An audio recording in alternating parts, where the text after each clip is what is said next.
Good evening and welcome back to Mystic Matters. We are the Greater Mystic Chamber of Commerce. As you can see, Kristin and I are now wearing jackets. It is cold. It's cold, I'm Kristin. so sad. I'm sad, but you know what? It was a little weird for me. 80 degrees in October, even though I like the nice weather. It's true. It's just wearing Fall sandals. Yeah.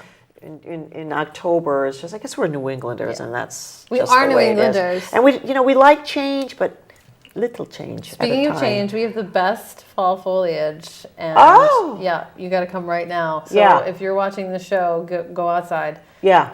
But after the show. After the show, right? And in daylight, in daylight, not so nighttime. Yes. Okay. Right. But our Welcome Center at 62 Greenmanville Avenue is still busy. Fantastic. People are still wandering about the highways, coming off and saying, "Oh, we want to see Mystic." Oh, it's the greatest place to be, right? Yes. So if you're not a member of the chamber already, then that is one of the best benefits, is to have our voice and your brochures and us referring you to the visitors that are dropping into our Welcome Center. Right.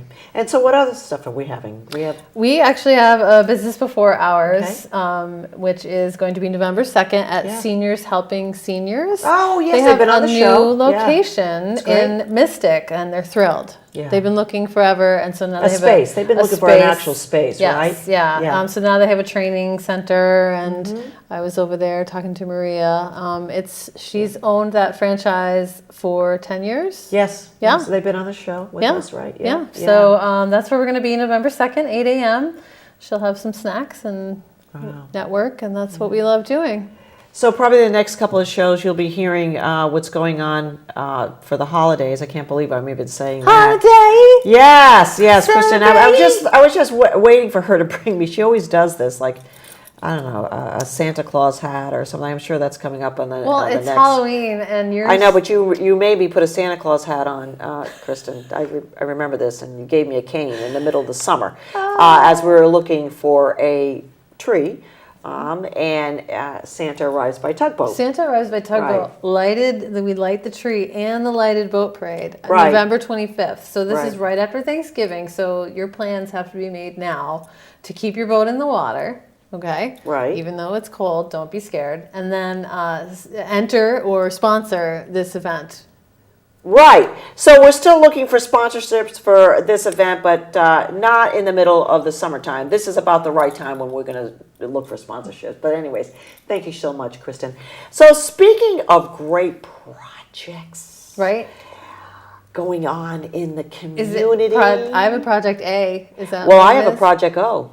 Oh. And I just want to let you know that tonight on this program, I think it's been a while since Project Oceanology has been on our show, but I'd like to welcome to the show Molly Jacobs. How are you? I'm very happy to be here. And we're happy to have you. Molly's the Director of Curriculum and Instruction for Project O. And Marissa, and I'm going to get this right, Mackewicz.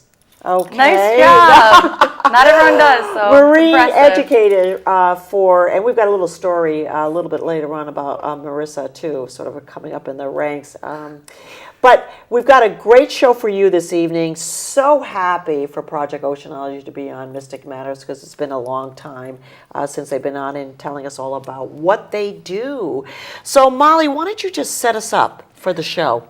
Well, Project Oceanology has been around for more than 40 years, and really what we do is we get kids out on the water and teach them about marine science. And we brought a video that will give your viewers maybe a better sense of what we do. So I think we should watch that, and then we can talk about some of the details. I'm all for that, Molly. So in 2 seconds here, we're going to have the video rolling here for you. Welcome to Project Oceanology, a marine science education nonprofit on the UConn Avery Point campus in Groton, Connecticut.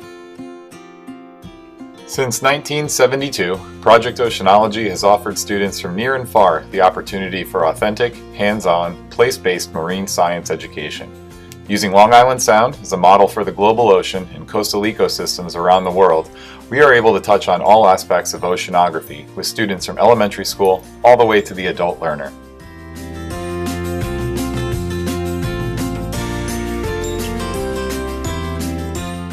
Our more than 20,000 square foot waterfront facility allows us to offer you an abundance of laboratory-based activities to accomplish your educational goals.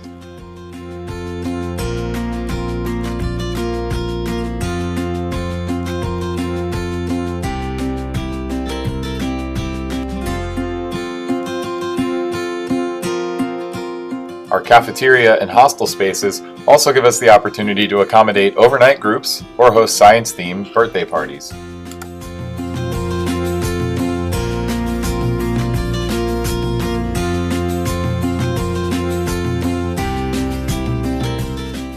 On board one of our 2 research vessels, you'll be taught to utilize multiple forms of sampling gear in order to get hands-on with many of the species that call Long Island Sound home.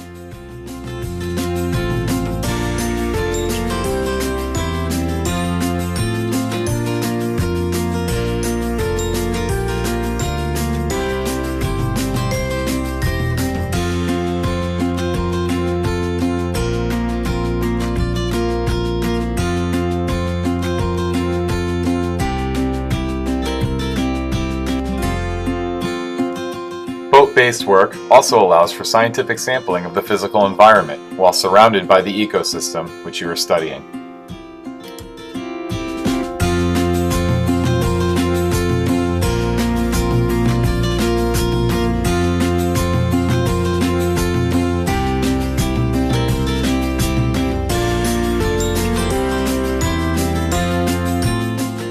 Throughout the year, we also offer seasonal cruises, where the public can make reservations to view a local population of seals in their natural habitat during the winter time, or visit local lighthouses during the summer.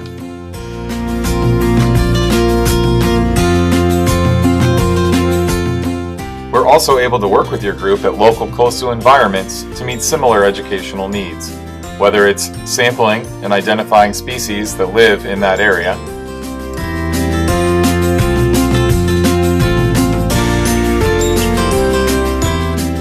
or measuring the physical parameters of the habitat.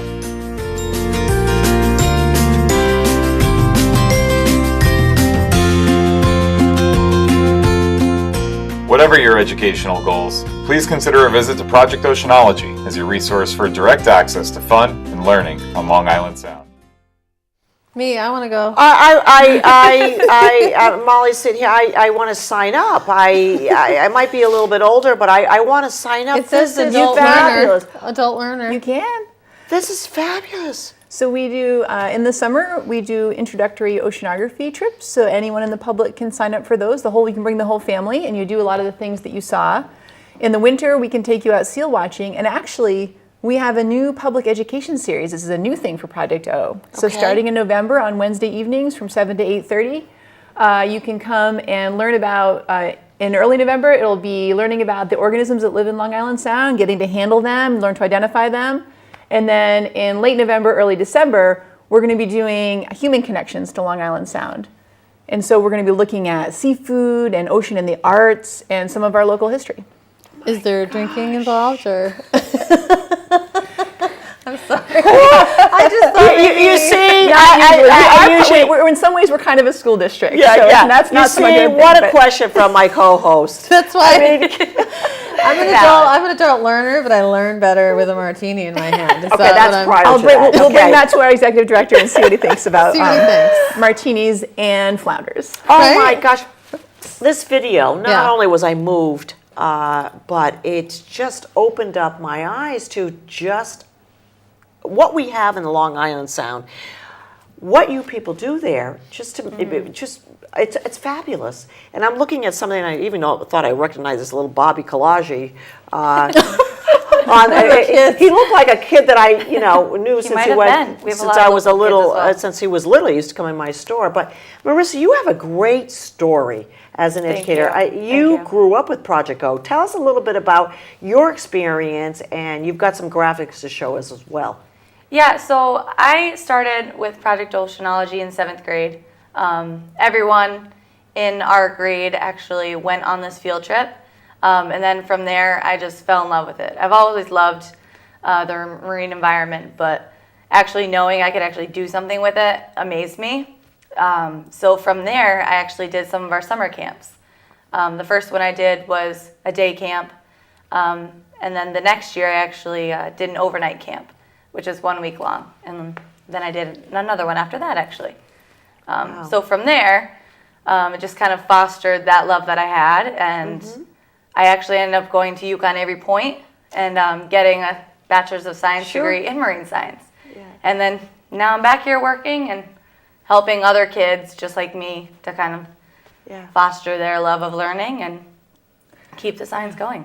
And I'll add that, so Marissa worked part-time for us for about 3 years, but we've just hired her as our newest full-time marine educator, and we are so excited to have her on board. Yes, I started earlier this month, and it's been awesome. Congratulations. Yeah. Thank you. Congratulations. So, Molly, there's so many environmental issues around our own, I call it our own, I mean, I haven't grown up here all my life, around Long Island Sound. Tell me what we're dealing with. Well, Long Island Sound is a really, really dynamic place, right? In many ways, the water quality in Long Island Sound, it's better than it's been in a long time because the Clean Water Act had a huge impact. And so the pollution has gone down over the last few decades. But it's a place that's changing a lot.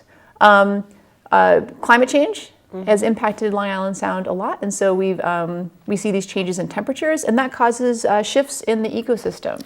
I think Marissa actually has some charts that will kind of give us a better understanding. Best one. There you go. So Marissa, kind of walk us through these dots. Yeah, okay? so these dots are actually a graph of student collected data. And then we've been collecting data for over 40 years. So you can... 40. Yeah, I got and that. When we say, Over 40. When we say we, it doesn't mean me and Marissa. All these Well, data. way back when. Okay, it was okay, Marissa, but not me. Yeah. But yeah, students collected all of our data. Yeah, so we got a little bit of that together for you. So the first one we have is our temperature data. So you can see way back here, you can see how it's kind of been an upward trend of water temperature over those 40 years. Warmer. Yes. And we pulled out just October temperatures because we thought that's right for the month we're in right now. Right. But We're on the water. warmer. We're on the water every day, Yeah. multiple times a day. So we have data for most months of the year. I think it looks like it's all over the place. So this whole us Yes. experiencing such a warm October, it's not like unprecedented. Yeah, you it's can see obviously kind of like an up and happened down trend a before. little bit as you go along it. But overall, it's a slightly upward trend. Okay, and then we've got And the even next- even though these data were collected by kids, they're completely consistent with what, for example, NOAA collects with their buoy. So that tells you that citizen scientists can collect really meaningful data sets. Wow. right Yeah, along you with, mentioned that professional before the show, and I scientists. thought Yeah. it was very impressive. Well, usually like with bird song or with bird Yeah. spotting, Yeah. they have Yeah. a website or something where you type in, you're like, I just saw this bird over here. And what is The it? birders Yeah. really have led the way in citizen science. That's totally true. Yeah. Yeah. Citizen we've- scientist, that's what I'm going to That's be right. this week. Oh, I should have been a citizen Anyone can be a scientist. scientist, Kristin. Okay. And then we've got sort of the pH, the Yep. water pH balance. Yeah. Yep. So you can see over time the pH has kind of decreased, which kind of goes hand in hand with the idea of climate change. Okay. So basically, the pH scale goes from 0 to 14, and 7 is neutral. So anything over 7 is more of a basic. Anything below 7 is acidic. So usually our ocean is somewhere in the 8 range, which is slightly basic, which is what we want. So that what helps all of our shellfish have their Right. shells. Right. So one of the many reasons why climate change leads to ocean acidification, which is what is slightly happening here. It's going from more basic to slightly more acidic. So it's another reason to educate the public in how they can be affecting the ocean and how it can affect their beloved shellfish, which a lot of absolutely. people love. Yeah. So Okay. And then what else do we have? Is that our next one, we move on while to we're critters. we're doing so well? Yeah. Yes. I like this little spider. So our next one is our spider crab data. That was that gigantic thing that we're Yes. holding up in the video. yeah. I think the Yikes. camera angle made it look a little bigger than it is, but yeah, Yeah, they're pretty big, Yeah, right? The bigger than your yeah. head. Yeah. Yes, That's Halloweenish right there. that's true. Let's see a little kid dress up as a spider crab for Halloween. It's out there. So what's happening with the spider crabs? So the spider crab is increasing slightly over time. Kind of talking more about the temperature as that increases. These are more of a warm water species, so you see them increasing as well as the temperature. Conversely, No, they have a hard shell, or they have a soft shell? yeah, they have a hard shell. Okay. But look at the decrease on Yeah, here. so on here we have the lobster catch. catch data. Wow. And this is more of a cold water species. Right. So you can see how they also kind of go with that temperature trend. So as the temperature gets warmer, we see less of them. Wow. So Thank you for that, Marissa. Yeah. And we brought information on lobsters and spider crabs in particular because these are also ecological competitors. So another reason the spider crabs may be increasing is because maybe the lobsters are moving north and they're leaving a bit of a vacuum. The spider crabs are happy to step right up. Right. You know, and so these ecological interactions are complicated.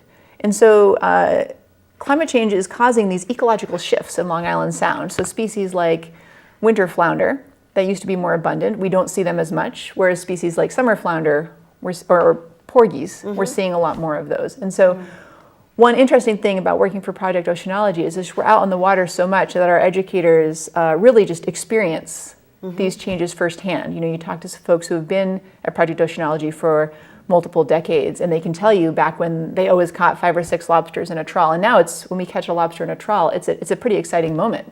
Wow. You know, we exclaim about it Wow. because they've just gone. So Molly, tell us a little bit about the experience on Project O's boat. I mean, that's an experience all in itself.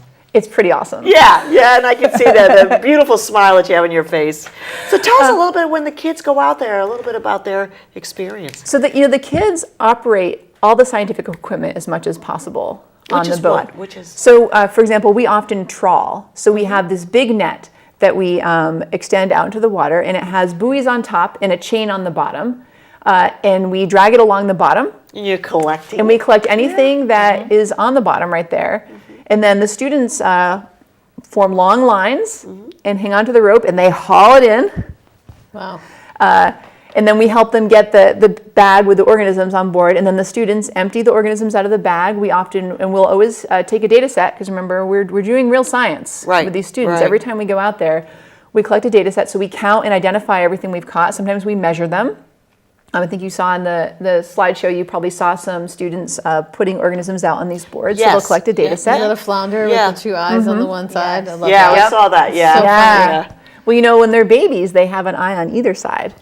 And then when they go through adolescence, one of those eyes migrates up and over to the other side. I knew it. So That's you what think- happened to me. Sometimes I think it's happening to me, but I didn't know that, Molly, and I'm going to remember that, and I'm going to actually ask that question as quizzing to my staff. So we always tell junior high school students, you think you have it rough in adolescence. Imagine if your whole head was kind of twisting. How wonderful is that? But yeah. That's crazy. And so then that's what happens in the stern of the boat is we're dealing with the animals. We'll sometimes do a big mud grab. I think there's a picture of that too. It's like a big claw that goes down Yeah, and and just skips grabs all mud the out, stuff, and then we yep. can see what's living in the Inside, bottom. right. And we'll tow smaller nets, plankton nets, at the surface to see what's living in the water. On the front of the boat, their students are measuring the physical environment. And so we'll anchor the boat, and they're lowering scientific equipment over the edge and then recording data on salinity. And they'll go all the way from the surface to the bottom, seeing, okay, how does the salinity change? How does the oxygen content change? So we brought examples of our data, but we collect data on not just temperature and pH, but carbon dioxide levels, salinity, oxygen content, water clarity. They'll measure the water clarity every time we go out. Light penetrance, so how far does light penetrate down to the bottom? And students are doing all these things. And then at the end of the trip, we can bring it all together and think about, okay, what was the physical environment like? And then what's the biological environment like? And bring those things together. And it's a really exciting thing for students just to be out there and doing these things, but it's also really great for teachers because this is the kind of scientific inquiry that's so important for science education. And we've been working really hard to make sure that our curriculum is fully aligned with the next generation science standards, which are these cutting edge science teaching standards that Connecticut has adopted. And teachers across the state are working to revise and improve their science curriculum to meet these teaching standards. So we work really closely with teachers in this area to help our lessons complement what they're doing in the classroom. Now, are you associated with UConn, or are you just housed there? We're just housed there. I Okay. mean, we have a good relationship with UConn. Yeah, but you're right there on that. Yeah. right there on the Sound. So. We dock, our boats dock right alongside their research vessel. We lease our building from them. So when you went to school, you were Yep. in the research vessel for UConn, Yes, and yeah. then I did a few internships where I was right next to the boats. So Yeah.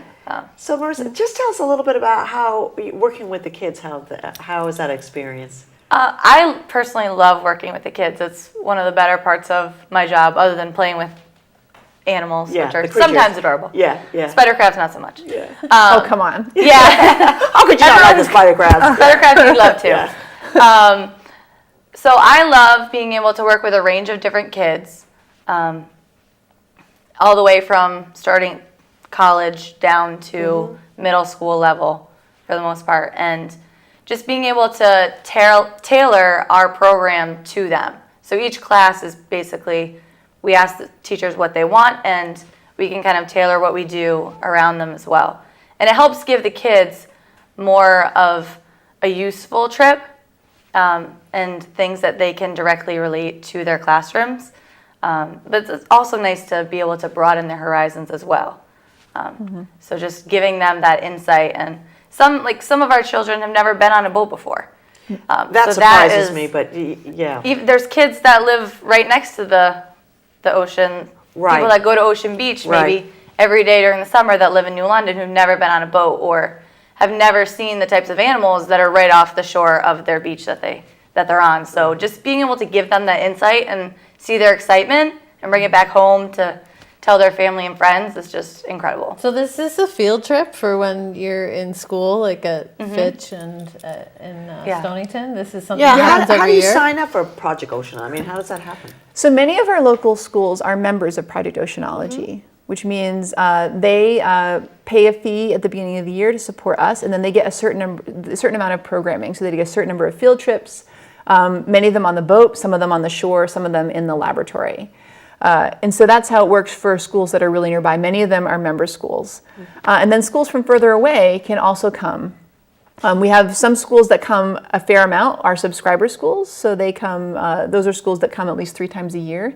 But then plenty of schools also come from farther away. We get college groups, scout groups, that they'll often come on the weekend and make use of the hostel, spend the night. And then we'll organize a whole day of programming for groups like that. And so it's really a wide range. So a lot of school groups, but also a lot of community groups will come out with us. And then in the summer, of course, we have summer camp. Ocean camp is about the most fun you can have. Yes, when I've you're a heard about teenager. your ocean camps. Yeah. Yes. And that gets pretty much filled up. It doesn't does. it? Yeah, I mean, It right does away, fill. if you want to, Yeah. be on the boat or just be on the campus itself. What a great facility. It's a great experience and a great chance to learn a variety of different things while being there that you might not get just being on one field trip. Yeah, we love Ocean Camp and other camps that we run because we get the kids for longer, and so they do little research projects with us often. So do you hear back? I can't believe he's 5 minutes left of the show. This is just one of the best shows. So much fun. This is so much fun. But do you see? I mean, we've got Marissa as basically a student, and then back with Project O. Do you get any feedback from some of the other students that have gone through college, and do you get any feedback if they have gone through the marine science? What have they done? Yeah, and that's one of our favorite things is hearing from students that sort of grew up with us, because we'll see students, they'll come with their school, they'll come for summer camp, like Marissa, and we have other staff members who are like that as well. And then they come back and tell us about their careers, and so it's the kind of place that people stay attached to for a long time. Well, we only have a few minutes, Molly, and I can't. I would like this to go on a little bit longer, but Part 2. So part Yeah, two, Project Go. So we're talking about funding, and as everybody knows, it's been just a tough time here for the state of Connecticut. But how is that affecting Project Go? It's had a pretty serious effect on Project O. And it's affected us in a couple of ways. First, we often make use of interdistrict grants from the state, and we use those to bring our programming to schools that might not otherwise be able to access us. So we'll bring kids from Hartford, Middletown, Manchester, all these towns up and down the Connecticut River. We'll bring them out and bring this kind of education to them. And those are on hold right now. So those programs, I mean, we're ready to roll with them, but we have to wait for the budget, and so they might not happen. And also, a lot of schools are experiencing really, really serious budget cuts. And when a school is faced with cutting a teacher or cutting trips, even though, Project Oceanology is an amazing educational experience, but some schools have had to make these tough choices. And So it's a domino effect. When the schools that are members of Project O get cut, then also they can't send the students to, and they'll look at something like Project O and say, listen, we got to do something else. And so really there are thousands of kids who normally would have access to this programming and aren't getting to do that this year. So Project O has been working hard this year trying to think of ways that we might be able to reach out to those kids and get them back on the water. And so if anyone's interested in being part of that effort with us, I would encourage you to reach out to us. We're still in the early planning stages of figuring out how we can do that. But you definitely are always welcome to donate on our website. You can do that right on our website. But also reach out if you have ideas or if you're part of a community where you'd like to maybe improve access for school kids in your community. Reach out to us because we're actively working on trying to get. We would love to get all the kids in Connecticut out on the water with us if we could. Important. I think that Long Island Sound it's basically in our backyard, and for those of us that have the opportunity to grow up here, or like you said, Marissa, there are kids that basically just think it's the beach. Yeah, you they don't know anything else. More on an education. I mean, I think these kids look at their faces. They want to learn. I mean, they're sponges. Oh, that was really good. They're a bunch of they're Pun sponges. intended. Yeah, they're sponge. You can see the look on their faces. They're just yearning for more to be more educated to learn. And so Project O has been, like I said, for 40 years been just an institution in our Long Island Sound and partnering with our schools as well. So Marissa, continue to do the good job that you're doing, and continue to get that out to the community, because we need people like you. And I'm just sitting next to you with that vibrant smile of yours. Why would you not want to go see Molly? Come see us at Project O. Doesn't matter how old you are. Yeah, doesn't we have matter. Something for everybody. Did you hear that? I did. Kristin, I heard it doesn't that. matter. You're going to come on our next public trip, right, Kristin? The doesn't networking matter. trip, We don't have to yeah. make a trip during the summertime. Maybe Mystic Matters. I think we should. I think that come out on the boat. On the water. You never know. We Totally. I think your fans would love to see I that. think You guys would look great dressed up in the ocean gear, the waders and the gloves. I have the crab.